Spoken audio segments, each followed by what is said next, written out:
Have you ever stood in the kitchen at 2 in the morning looking at something ordinary and wondered who you were before all of this started? Margaret had that feeling most mornings now, not at 2, just before dawn when the house was quiet enough to hear the refrigerator hum and the street outside still belonged to the dark. She was 51 years old with short silver hair she had stopped apologizing for and hands that looked like they had done serious work. The refrigerator door had a crayon drawing of a horse taped at the bottom. Her granddaughter Ruby had made it last Thanksgiving. Margaret had not moved it in 8 months. People in Fayetteville knew her as the woman who brought sweet tea to the church prayer circles, who coached the middle school track team on Tuesday afternoons, and who never once talked about where she had been from 1989 to 2009. Not once, not at church, not at the 4th of July cookouts where someone always pulled out a lawn chair too close to hers and asked questions with that particular smile that meant they had already decided the answer. Her daughter Callie, 26 years old and 7 months pregnant with her second, called every Sunday evening. They talked about small things, the price of groceries, a tree branch that needed cutting, whether the baby might come early. Callie. Mom, you're going to be there right when it happens. Margaret. I'll be there before you know you need me. That was the kind of thing she said, short, with no softness wasted. Callie had grown up thinking this was just how her mother was. She did not know it was the army speaking. It started with a drawer. Margaret had been looking for a pen to sign Ruby's permission slip for the school trip to the state fair. The first drawer held expired coupons and a dead battery. The second held rubber bands and a small white envelope she did not remember placing there. Inside the envelope was a dog tag. She sat down on the edge of the spare bed with the tag in her palm. The metal was cold. The embossed letters spelled her name, her blood type, her social security number, and beneath that one word she had not read in years. Army. The sound of a helicopter came through the window. Fort Bragg was only a few miles east. In Fayetteville, helicopters were as ordinary as birdsong. She had lived here 20 years and never flinched at them. She flinched now. She was 22 years old the first time she understood that the body keeps information the mind would rather not. She had been assigned as a motor transport specialist. She drove heavy equipment through roads that did not belong on any map she had seen in school. The air smelled of oil and something she later found out was burning rubber from a processing site 2 miles south. There was a soldier in her unit named Dennis who was 24 and from Killeen, Texas, and who carried a photograph of his daughter in his left boot because he said his pockets were not trustworthy. The daughter's name was Mee. In the photograph, Mee was 2 years old and standing in a backyard kiddie pool, completely serious like she was conducting an inspection. Dennis. She's going to think I just disappeared for a while. Margaret. Kids don't think that. Dennis. You don't know my kid. He was not wrong and he was not joking. That was the particular skill of soldiers she had come to understand, saying something real in a voice that sounds like nothing.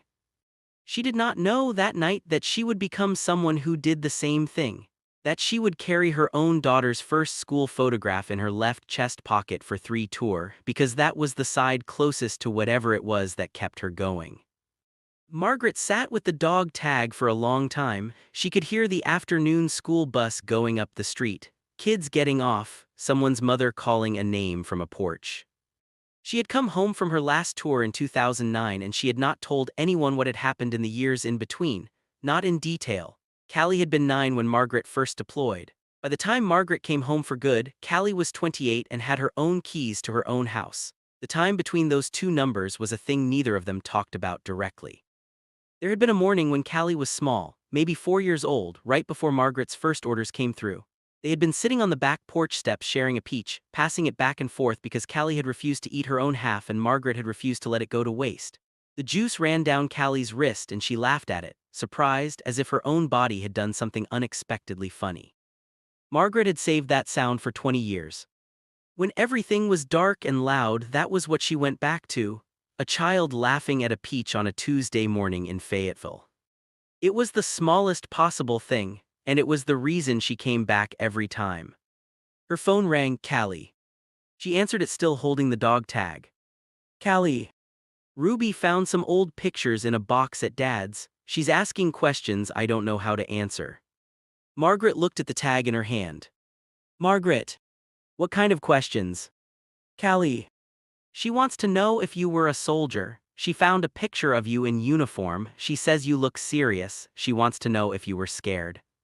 Margaret was quiet. Outside, the helicopter sound had moved north. The refrigerator hummed. Ruby's crayon horse waited on the door downstairs. Margaret.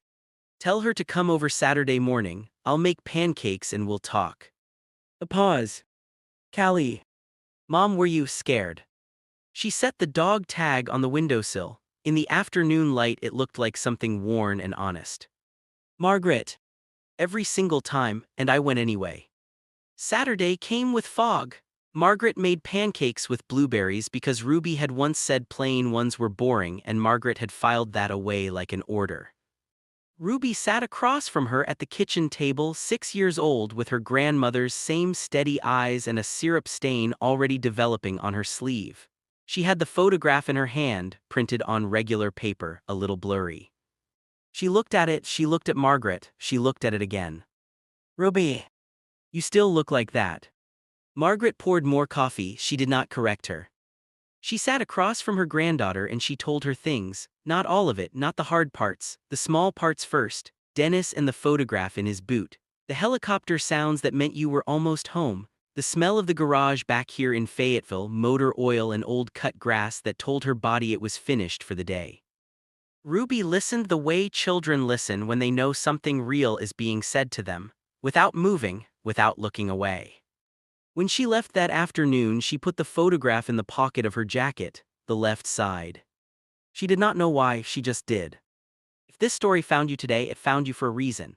Every family has a truth that took too long to speak, and every veteran has a version of that kitchen table. If someone in your life carried something quietly for years, leave their name in the comments. They deserve to be remembered. If this story moved you, please like and share it with someone who needs to hear it.